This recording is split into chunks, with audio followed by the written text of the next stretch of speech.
Hello, good evening. I'm Oral Gibbs, and welcome to Speaking of Everything. And with me this evening for the 2015 season of Speaking of Everything as we enter into 31st year, because last year we celebrated 30 years. None other than the Chief Executive Officer of the St. Martin Harbour Group of Companies, Mr. Mark Mingo. How are you doing, sir? Good evening, Oral. First of all, I'd like to actually wish your viewers Happy New Year, and it's good to be back on your show. Well, it's good to have you on the program, and I want to extend a happy new year to you and your family. Wish you all the best and your staff over at the Port of St. Martin. Yeah, thank you. Well, so when you look back at 2014, the harbor celebrated 50 years, and I think you've been the youngest CFO at the port, right? Yeah, being the youngest CEO moving forward, I guess 2015 will be 13 years. So it's been a long while, but I think we have developed as well from. I remember when I started in 2002. We had actually two companies, a holding company and the Simon Ports Authority. And today we have expanded our services and revenue base as well to 13 companies. It's a lot, but again, 2015 more challenges, and there's a lot of good stuff coming from the harbor. Now, I understand that you've also been selected as the chairman of the new Tourism Authority for St. Martin. Yes, that as I was unanimously voted as chairperson of the Tourist Authority, and we hope to get a clear vision on what we want with Destination St. Martin. So we not only be looking at the cruise tourism, but I think we'll be looking at the tourism base as a whole. The objectives and where we're going, and I think that's going to be a very important authority. And as you read in a lot of reports in 2014, even I believe in one of the integrity reports, is that a tourist authority is needed for us to have a clear vision on where we're heading with Destination St. Martin. So when you also look celebrating 50 years, and you did any real special things for that 50 year? Well, I think the most important thing, Oral, last year for 50 years, I can recall we had several events. We had, of course, the year-end event of 2013, which we celebrated with the employees as well. We had in 2014 the FCCA conference, which was a huge success. Looking at the feedback we got from the executives, also from the president of FCCA, it was the best attended conference and best conference in 21 years. Also, what we had for the 50 years, of course, we celebrated the same anniversary with Princess Cruises, where you had Regal Princess coming to St. Martin, which we also closed off with a celebration fireworks. And leading up to 2015, I believe we do have challenges, and we have to deal with them accordingly. It's not easy. We have a great team at the harbor, a small team. The board of directors has given full support as well, and of course our new minister. We are getting off the foot on this as well, and we'll see from there. Now, it's not only cruise, but what about containers? There's a lot of work. I was up there a few years ago and seen all the traffic. It's amazing. Yeah, to recap, a lot of people in the port would say that we're only in cruise business. That's not the case. We have 4 pillars. One of the pillars, of course, is the cargo facility, which of course has the 2 cranes. I know the crane has a long history. The crane company has a long history, but during the acquisition, I believe 7 or 8 years back, we own the cranes. We have purchased a new crane as well, and that is needed to be able to offload the vessels. This year, for example, 2015, the vessels will almost double in size. So you're talking about a double of size of the TU vessels. That's a term used in cargo for container, 20-foot equivalent unit.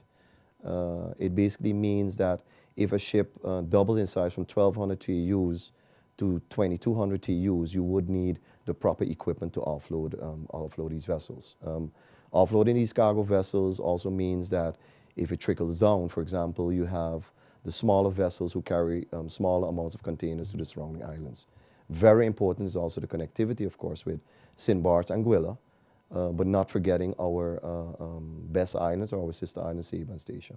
So there's a lot of container traffic. Yes, there's a lot of container traffic, but there's also loose cargo traffic, which is Really? of course, you have to keep it in simple terms. There are a lot of people ordering online on Sears.com. Oh, okay. You go to HomeDepot.com, and all of that is consolidated as loose cargo, and those are things are put in a container as well and offloaded in Simorn. So normally you call that in cargo terms, you strip containers and also reload them again and make sure that they're distributed to the islands. And the islands are dependent on the cargo facilities as well. And there are challenges as well, because now we are contemplating, when you talk about security, I believe in 2014 you read about, certain things happening at cargo, not only narcotics, but also security is an issue. Security is high on the agenda when you talk about ISPS, when you talk about anti-terrorism and those kind of things. And we're also looking and working with customs, not only customs, but also even in end of 2014, we even had a meeting with the MOT, which is the MOT. That's ongewone transacties, financiële transacties. It basically means we have to work with all authorities to make sure that that things are done accordingly to international standards. And that is very important if you want to be a leading port, not only in the Caribbean, but a leading port in this market. I also noticed that you all have been working hard on green energy. The windmills, what happened? I understand. Yes, well, we had in 2014 we had, of course, we had a hurricane, Gonzola, if I may say. Out of these 6 windmills, one was hit hard, and we actually took that down. So we are down to 5. I know there's an appraisal. We're busy with the appraisal or the look in with insurance companies to see if we can get back. But the windmills are damaged, and we hope to replace them soon in this quarter. But again, it's the windmills are part of our green thinking. I think we don't only speak about the green thinking, but we also execute it, and that is what you see also in that line of business. Cruise ships are very environmentally sound. You have also seen the actions with the Lagoon Authority, the famous Lagoon Authority, which we have a partnership with Nature Foundation as well, where we really look at getting the environment, or at least changes in the environment, making sure that is environmental awareness moving forward. So that is what I can add. All right, so the cruise facility at the AC-Wadi cruise facility, it's enormous. It is like also the envy of the Caribbean, because there's nothing like it. Yeah, that's right. I think you've been following in 2014, and I've been mentioning that for some time now, is that that the competition is catching up. I think we still are ahead, but there's some work to be done. If you look at, for example, the stakeholders which are part of the success of the port, we should not forget the stakeholders like the security companies. You have the cleaning companies, the companies who pick up recycle. You have the agents. You also have, of course, the taxi association, the water taxis. Those play a very important element in the whole service, the service experience. Now we have to move it a notch further. What we've done now for the port, and that's what we're going to execute in 2015, is we're not going to talk only about concession agreements. That has been a big item in 2014 as well, is a concession. What is a concession? A concession basically is simple, is agreement between 2 parties, which you live up to that agreement, you're paid for that agreement to deliver a service. What we've changed here now in 2015, it will be a service level concession, meaning that we will be looking at your performance. Right. We've done that for the employees, and that is part of evaluations, etc. But we have to do that for the partners as well. And you've seen the positive changes, but that is something we will execute in 2015. Of course, you saw in 2014 there was a shift in the board of the taxi association. There's even a new president, and I told them, I say, end of the day, the service level is the most important measurement point.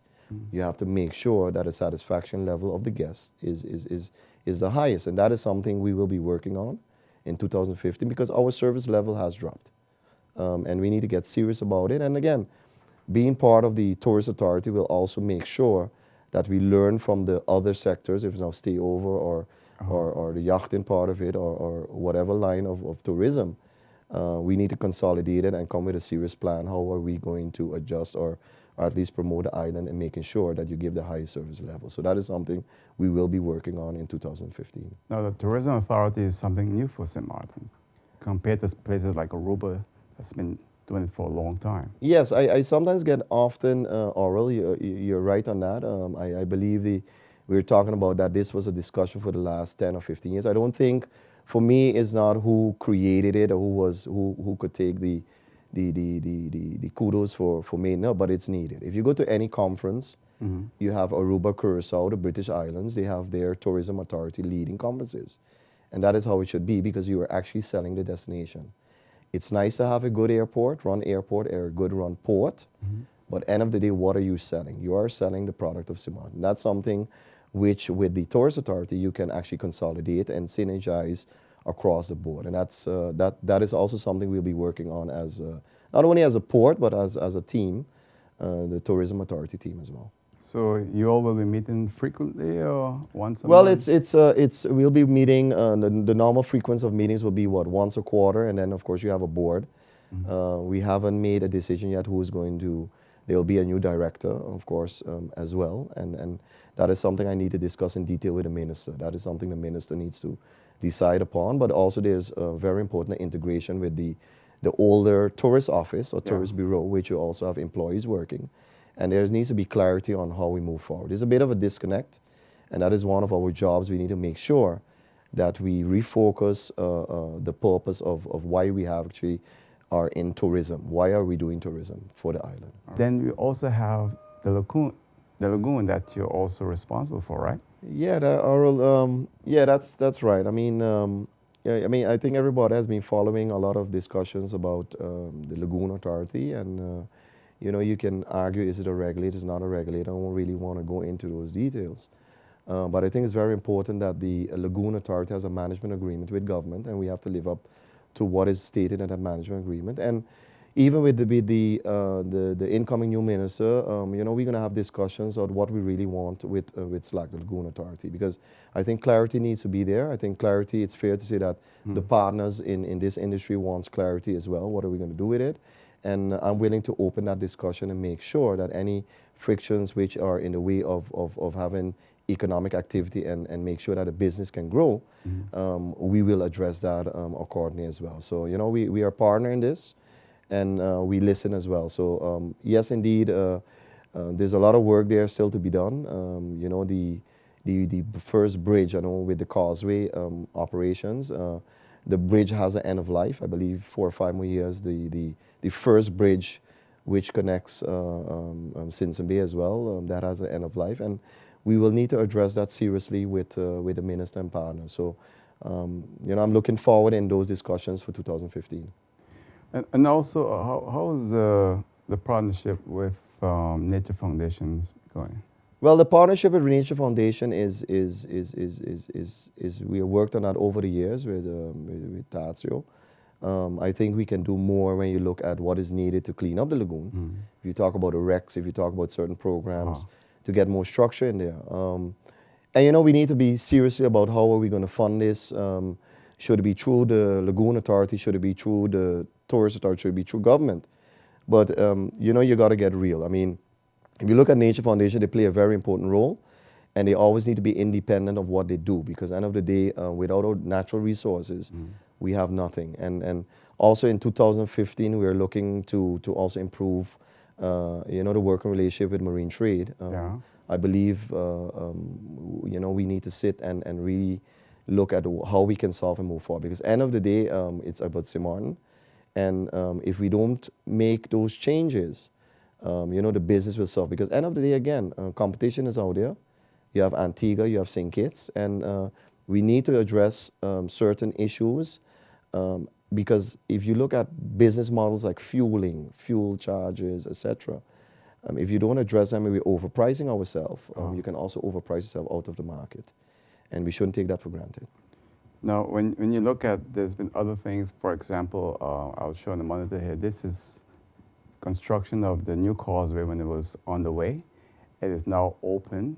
It's really beautiful. A few critics saying there, but I think it's serving the purpose. What do you think about it so far? Well, the Causeway has the experts, and I'm going to say as expert. I myself, I'm a structural engineer, so I know I can see the difference. But when you look at the experts and what we did, even with the traffic study, it's helping the traffic. Now, I would agree with you, Oral, that when you look now, even on moving up to the Causeway, there are bottlenecks, and the bottlenecks are created by the side roads on the Union Road, and I think once that has been established, we can really work on solving the bottlenecks. But before you even go in any serious onteigening process with broadening the road or anything, you will have to solve those bottlenecks and look at the flows of traffic. And there are different ways of doing that.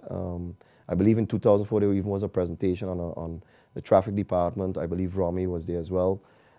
We need to solve those bottlenecks together, and that information we will again we will be sharing to come to a solution. But the Causeway indeed is just the first step, and there are different links also we need to look at and to make sure that the links are executed. And we're not always. The port is not a police company. It's a facilitator, and sometimes you need to shake it up and make sure that things are being done as well. But again, 2014 for us it was a success, and we will continue to make sure that all the elements are there in Simpson Bay to make sure that the traffic flows and make sure that the economy continues to progress. Now, when it comes to the bridge opening, there's two of them. Are they open at different intervals between the? Yes, what we had is we communicated different times. I think when Bridge 1 opens up, there's amount of time, I believe 20 minutes before you go to the second opening of the swing bridge. Yeah. I believe most of the marinas are in the first phase, so the second phase you have lesser traffic, but I believe there's a lot of enough times, opening times and synchronization between the two. That has also been discussed in the traffic report study, which was made in the end of 2014, and that is something we will be looking at of more synchronization. I believe also you read I believe in the fourth quarter of 2014 that we have a partnership with GB where the signs were also light up with alternative energy to make sure that the traffic people in the traffic are well informed on what time Bridge 1 is open, what time is Bridge 2 open, so you don't have any. They can use that to their advantage, the information of those billboards as well. Many years ago, and I go back to like 1991, 92, there was a study done at the time where the lagoon, it was recommended that boats not anchor in the lagoon, but they be tied to a sign buoy to protect the vegetation and so forth. But it seems like that's not happening. Yeah, well, you're talking about in maritime terms of moorings. We talk about moorings. You got to be careful also with moorings. Number one, moorings, they cost money. That's one. But I always say when something costs money, you can always charge for using that mooring, and it's about safety. And then, of course, we also discuss that with Maritime Inspectorate. Second thing, you have the liability issue. If the moorings are not properly put in or properly maintained, you have an issue there at your hand when a vessel breaks off the mooring and hits maybe in a marina or even hits a causeway. We had issues that you had certain vessels hit a causeway and then they were actually holding the Lagoon Authority liable, which is not the case, yes. Because then you go into a very technical issue is before you leave, vessels come in the lagoon, you have to check that the paperwork is in order, that they're insured, especially like a car on a road, you have to make sure that the paperwork is insured. The question is, how do you legally address this? We're busy with that with Maritime Inspectorate, and that is also something we need to address in 2015. Also, what you have seen, that the yachts are actually growing and growing and getting bigger, and basically a gigi yacht is like a small cruise ship. They can't go in a lagoon anymore. So those are the things we're looking at. But again, that industry is also changing rapidly, and that's something we will, hopefully in the third quarter of 2015, you will see that we address that with the master plan we're busy with as well. So I can touch base more on that with the master plan. On the 1st of March, we'll celebrate 31 years of Speaking of Everything. My guest this evening, Mr. Mark Mingo, Chief Executive Officer of the St. Martin Harbour Group of Companies. We're here speaking with him. So it's an exciting year, a lot of things happening. Cruise ships, you think you're going to hit the 2 million mark? Well, when I looked, I think we just missed the 2 million mark in 2014 because of Gonzalo. We had some cancellations. I believe we'll always be around the 1.8 to 2 million mark. I think that is, you know, based on a capacity study to say what is our maximum capacity. But I think the ships are getting bigger. So, you know, even if you see a little drop or little increase, around that mark is a healthy mark. And what I said in the beginning of your program, we have to look at the service level and if we're contributing back. Again, we need to offer the tourists more. There's a lot of repeats visits, and that is something we'll be working on in 2015. And the last time you spoke to, you also spoke about, you know, the cruise ships work with different groups on the island and so forth. How's that going since the FCCA meeting here? Well, I think there was a lot of positive response, and when I go back looking at, for example, the home porting, you know, a lot of people ask me, why are you not home porting? I believe in 2014 we started with a home porting vessel, was I believe cruzeiro vessel, where we were home porting a vessel of 2,000 passengers from Pullman Tour. Started in Dominican Republic, and we are up to 100 going on board on St. Martin. And then we still had the Seabourn and some other small home porting vessels. So there was a lot of spin-off of the FCCA. You will be hearing that during the 2015 season. I can't be able, of course, to tell you everything, but there's been some spin-off, some serious spin-off on the FC conference. And again, the number speaks for itself, but I think we need to more diversify even within the cruise industry itself. So, you know, when you look at it, a lot of people don't realize, and I said this to you many times, is that people drive by and they don't realize the operation that's going on at the St. Martin Harbour Group. It's amazing, the amount of work. Yes, I think, Oral, I've also said that, you know, in even coming on your show and talking more to the media, I believe I said it last year that I will be communicating more with the general public. We have our open days, I think on St. Martin Day or even Maritime Day. We have our opening days. There's even, we still do a lot of work with the kids, but if there's a group out there who's interested in a business, just like we did with the FCC conference, we had one day fully designated for local entrepreneurs, which was a success. Don't feel free, call the port and pass by. I'm accessible, I have a team there which can answer your questions. All right. I want to wish you all the best for the year, but I think you brought me this coconut chocolate. The man wanted me to put on more weight this year after Christmas. Thanks a lot. I really appreciate it. Well, Oral, you've always been you've been a believer in the port. You've been giving us structural criticism as well. I don't want to say that you know, you only should be a friend of us that because you don't criticize. No, we need all eyes out there, and it's not easy. I mean, you've seen all the developments in 2014 with the integrity report, so we'll be touching base on a lot of points in 2015. But again, the port takes its business serious, and on many occasions I said we run the port on business intelligence and not only on the social media part of it. So I'd like to tell you thank you again. And thanks again to you, and much success and all the best to you and your family for this 2015. Okay, same to you too. All right. Mr. Mark Mingo, Chief Executive Officer for the St. Martin Harbour Group of Companies. And that's it for now. I'll see you next time. Until then, good night. Take care. Bye.